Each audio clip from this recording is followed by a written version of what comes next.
जय श्री राम, जय बागेश्वर धाम। दोस्तों, सनातन धर्म में कोई भी पूजन अनुष्ठान मंत्रों के बिना पूर्ण नहीं होता है। प्रत्येक धार्मिक अनुष्ठान में मंत्रों का उच्चारण अवश्य किया जाता है। वैदिक काल से ही सनातन धर्म में मंत्रोच्चारण और जाप करने की परंपरा रही है। धार्मिक शास्त्रों में भी मंत्र जाप का विशेष महत्व बताया गया है।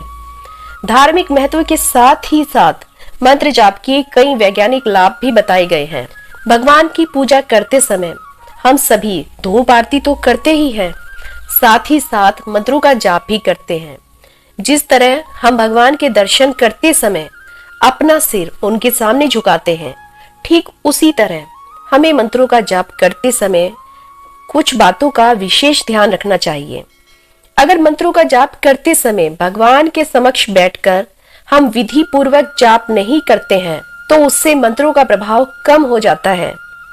इसलिए मंत्रों का जाप करते समय कुछ बातों का विशेष ध्यान रखना चाहिए, अन्यथा मंत्रों का जाप उल्टा भी हो जाता है। यानी कि मंत्र आप करते तो अपने फायदे के लिए हैं, लेकिन आपको हानि ज्यादा हो जाती है। जी हाँ दोस्तों, ईश्वर को प्रसन्न करने के लिए मंत्र जाप करना श्रेष्ठ माना जाता है, लेकिन मंत्र जाप के बारे में पूरी जानकारी न होने के कारण कई बार हम कुछ ऐसी गलतियां कर देते हैं जिसके कारण हमें मंत्र जाप का पूरा फल प्राप्त नहीं होता और हम उसकी हानि के पात्र बन जाते हैं। यदि मंत्र जाप का पूर्ण फल प्राप्त करना है तो इसके कुछ नियम है। उन नियमों को ध्यान में रखना बेहद आवश्यक है। देखिए दोस्तों, क्या होता है, जब आप किसी भी चीज को, किसी भी कार्य को पूरे विधि विधान के साथ नियम पूर्वक करते हैं, तब उस कार्य का फल आपको 100% प्राप्त होता है। लेकिन वहीं यदि आप बिना विधि पूर्वक, बिना विधि विधान के किसी भी कार्य को करते हैं तो उस कार्य का फल आपको उतना नहीं मिलेगा जितना कि आपको मिलना चाहिए, जितना आप डिजर्व करते हैं। मेहनत तो आप दोनों में ही कर रहे हैं ना। मेहनत तो आपने यदि विधि पूर्वक किया उसमें भी की, और यदि विधि पूर्वक नहीं किया उसमें भी की।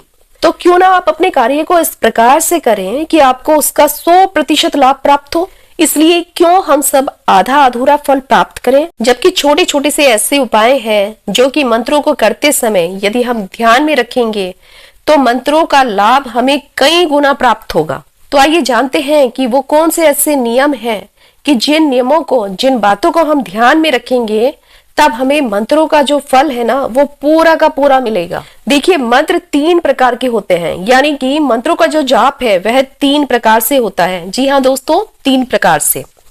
आइए जानते हैं कि वो 3 प्रकार कौन कौन से हैं। इस श्रेणी में सबसे पहले आता है वाचिक जाप।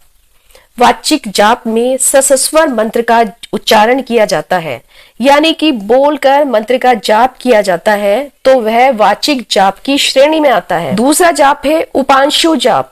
जुबान और होठ इस प्रकार से मंत्र का उच्चारण करें कि जिसमें केवल होठ कंपित होते हुए प्रतीत हो और मंत्र का उच्चारण केवल स्वयं को ही सुनाई दे, तो ऐसे जाप को उपांशु जप की श्रेणी में रखते हैं। तीसरा आता है मानसिक जाप। जैसा कि इसके नाम से ही पता चल रहा है कि यह जाप केवल अंतर्मन से किया जाता है। इस तरह के जाप को करने के लिए सुखासन या पद्मासन में ध्यान मुद्रा लगाई जाती है। तो दोस्तों, कुछ इस तरह के नियम हैं। यदि आप मंत्र जाप के समय इन नियमों का ध्यान रखेंगे तो आपको मंत्र जाप का 100% फल प्राप्त होगा। इसलिए आप इन नियमों को बहुत ही ध्यान से सुने। मंत्र जाप से पहले शुद्धि आवश्यक है, इसलिए दैनिक क्रिया से निवृत्त होने के बाद और स्नान आदि के पश्चात ही जाप करना चाहिए। जाप के स्थान को भी भली भांति से स्वच्छ कर लेना चाहिए और एक स्वच्छ आसन पर बैठकर ही जाप किया जाना चाहिए। जाप के बाद आसन को इधर उधर नहीं छोड़ना चाहिए और न ही कभी भी पैर से हटाना चाहिए। जी हाँ दोस्तों, आसन पर कभी भी पैर नहीं मारना चाहिए, उसको पैर से इधर उधर नहीं करना चाहिए। आसन को एक जगह संभाल कर रख देना चाहिए। मंत्र जाप के लिए कुश का आसन सर्वश्रेष्ठ माना जाता है, यानी कुश ऊष्मा का सुचालक है, जिससे क्या होता है कि मंत्र जाप करते समय हमारे शरीर में ऊर्जा समाहित होती है। साधारण रूप से जाप करने के लिए तुलसी की माला उत्तम रहती है, लेकिन यदि किसी कार्य की, किसी भी विशेष कार्य की सिद्धि के लिए जाप किया जाए तो उसी देवी देवता के अनुसार ही माला लेनी चाहिए। जैसे भगवान शिव के लिए रुद्राक्ष, तो माता लक्ष्मी के लिए स्फटिक या कमलगट्टे की माला श्रेष्ठ मानी जाती है। मंत्र जाप करने के लिए एक स्थान को चुनना चाहिए ताकि जाप में किसी प्रकार की बाधा न पड़े और न ही आपका ध्यान भटके। जाप करने के लिए प्रातःकाल का समय सर्वश्रेष्ठ रहता है, क्योंकि इस समय वातावरण शांत रहता है, शुद्ध होता है और सकारात्मक रहता है। यदि हमेशा जाप करते हैं तो प्रतिदिन एक ही स्थान पर, एक ही निश्चित समय पर और एक ही मंत्र का जाप करना चाहिए। इससे आपको दुगने लाभ की प्राप्ति होगी। मंत्र जाप करते समय कभी भी माला को खुला न रखें। माला सदैव गोमुखी के अंदर ही ढक कर रखनी चाहिए। यानी कि जब आप मंत्र का जाप करते हैं, आपके हाथ में जब माला होती है तो माला को आप हमेशा ढक कर ही मंत्र जाप करें। जाप की माला खरीदते समय भली भांति देख लें कि उसमें 108 मनके होने चाहिए और हर मनके के बीच में एक गांठ होनी चाहिए, ताकि जाप करते समय संख्या में कोई त्रुटि ना हो।